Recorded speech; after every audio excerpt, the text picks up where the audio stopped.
നമസ്കാരം. ഇന്നത്തെ വീഡിയോയിലേക്ക് എല്ലാവർക്കും സ്വാഗതം. ഇന്നത്തെ വീഡിയോ വളരെ സിമ്പിളായിട്ടുള്ള ഒരു സ്റ്റിച്ചാണ്. അതായത് ഒരു സ്ട്രെയിറ്റ് സ്റ്റിച്ച് നമുക്ക് എങ്ങനെ ചെയ്യാമെന്നുള്ളതാണ്. അപ്പോൾ ഒരു സ്ട്രെയിറ്റ് സ്റ്റിച്ച് എന്ന് പറഞ്ഞു കഴിഞ്ഞാൽ നമുക്ക് നോക്കാം ഇവിടെ എങ്ങനെയാണ് ചെയ്യേണ്ടതെന്ന്. സൂചി നൂലും കോർത്ത് റെഡിയാക്കി വെച്ചിട്ടുണ്ട്. നൂല് കോർക്കുമ്പോൾ നൂല് കട്ട പിടിക്കാതെ എങ്ങനെ കിടക്കാം എന്നുള്ളതിൻ്റെ ഒരു വീഡിയോ ഞാൻ ചെയ്തിട്ടുണ്ട്. അതിൻ്റെ ലിങ്ക് ഡിസ്ക്രിപ്ഷനിലുണ്ട്. അപ്പോൾ തീർച്ചയായിട്ടും നിങ്ങളത് കാണുക. ഇനി നമുക്ക് നോക്കാം ഇതെങ്ങനെയാണ് സ്റ്റിച്ച് ചെയ്യേണ്ടതെന്ന്. ആദ്യം ഒന്ന് മടക്കുക, വീണ്ടും ഒരു തവണയും കൂടി മടക്കുക.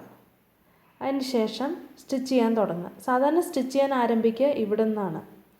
ഇങ്ങനെ സ്റ്റിച്ച് ചെയ്യണതിന് പകരം കുറച്ച് നീങ്ങിയിട്ടൊരു 1 സെൻറ്റിമീറ്റർ അല്ലെങ്കിൽ ഒരു 1.5 സെൻറ്റിമീറ്റർ അകത്തേക്ക് കയറ്റിയിട്ട് ഒന്ന് സ്റ്റിച്ച് ചെയ്യാൻ തുടങ്ങുക. സ്റ്റിച്ച് ചെയ്യാന്ന് പറയുമ്പോൾ ആദ്യം സൂചി നൂലും കയറ്റി ഇറക്കുക, മാറി മാറി ഒരു സൈഡിൽ നിന്ന് അതിൻ്റെ ഓപ്പോസിറ്റ് സൈഡിലേക്ക്. അങ്ങനെ സ്റ്റിച്ച് ചെയ്ത് വന്ന് നമ്മൾ ഈ അറ്റം എത്തി. ഇനി നോക്കാം, ഈ അറ്റത്തേക്ക് എത്തിക്കഴിഞ്ഞാൽ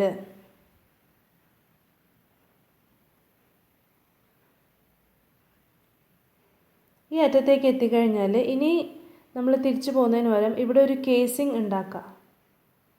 ഇനി ഈ ഒരു അറ്റത്ത് നമ്മൾ എത്തിക്കഴിഞ്ഞു, നമ്മുടെ സ്റ്റിച്ച് ഇവിടെ വരെ എത്തി. ഇനി നമ്മൾ എന്ത് ചെയ്യണം, ഇവിടെ ഇങ്ങനെ വട്ടത്തിൽ ഒരു കേസിങ് ഉണ്ടാക്കുക. എന്നിട്ട് ഇവിടെ ഒന്ന് തുന്നി കൊടുക്കാം. അതായത് ഇവിടെ നിന്ന് വീണ്ടും സൂചി കയറ്റി ഇറക്കുക. അതായത് ഇതാ ഇങ്ങനെ വന്നിട്ട് ഇങ്ങനെ വന്ന് വീണ്ടും ഇവിടെ. അപ്പോൾ ഇതിൻ്റെ ഉപയോഗം എന്താണെന്ന് വെച്ച് കഴിഞ്ഞാൽ, നമുക്ക് ഇപ്പോൾ എങ്ങാനും നമ്മൾ കെട്ട് വെച്ചിട്ടാണല്ലോ നമ്മൾ ഈ തയ്ക്കുന്നത്. ഇങ്ങനെ തയ്ക്കുന്ന സമയത്ത് ഇനി ഈ കെട്ട് എന്ന് പറയുന്നത് ഇവിടെയാണല്ലോ നമ്മൾ കെട്ടിയത്. ഇനി കെട്ടെങ്ങാനും അഴിഞ്ഞു പോവോ അങ്ങനെ എന്തെങ്കിലും സംഭവിച്ചാലും നമ്മുടെ ഈ സ്റ്റിച്ച് തുറന്നു പോവാതെ നമ്മൾക്ക് ഇത് നിൽക്കും. ഇതാണ് അതിൻ്റെ ഉപയോഗം. അതായത് ഹാൻഡ് സ്റ്റിച്ച് ചെയ്യുമ്പോൾ സ്ട്രെയിറ്റ് സ്റ്റിച്ച് എന്ന് പറഞ്ഞാൽ സൂചി ഇങ്ങനെ പുറകോട്ട് മുന്നോട്ട് എടുത്ത് മുഴുവൻ നമുക്ക് തയ്ക്കാം.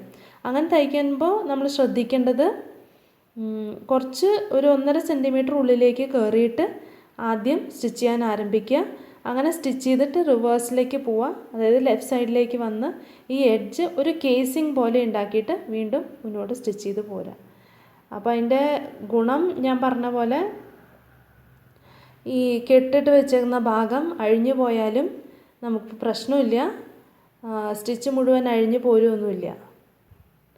അങ്ങനെ ഒരറ്റം മുതൽ മറ്റേ അറ്റം വരെ സ്റ്റിച്ച് ചെയ്യുക. എഡ്ജസ് എപ്പോഴും കേസിങ് ഉണ്ടാക്കുക. അപ്പോൾ നല്ല സ്ട്രോങ് ആയിട്ട് അതങ്ങനെ ഇരുന്നോളും. ഇനി സ്ട്രെയിറ്റ് ആയിട്ട് അങ്ങനെ സ്റ്റിച്ച് ചെയ്ത് അറ്റം വരെ സ്റ്റിച്ച് ചെയ്ത് പോവാം. അപ്പോൾ ഇന്നത്തെ വീഡിയോ ഇത്രയേ ഉള്ളൂ. ഇന്നത്തെ വീഡിയോ ഇഷ്ടപ്പെട്ടെങ്കിൽ, ഇതൊരു ചെറിയ ടിപ്സ് ആൻഡ് ട്രിക്സിൽ പറയാവുന്നൊരു കാര്യമാണ്. ഇന്നത്തെ വീഡിയോ ഇഷ്ടപ്പെട്ടെങ്കിൽ ലൈക്ക് ചെയ്യാനും സബ്സ്ക്രൈബ് ചെയ്യാനും മറക്കരുത്. താങ്ക്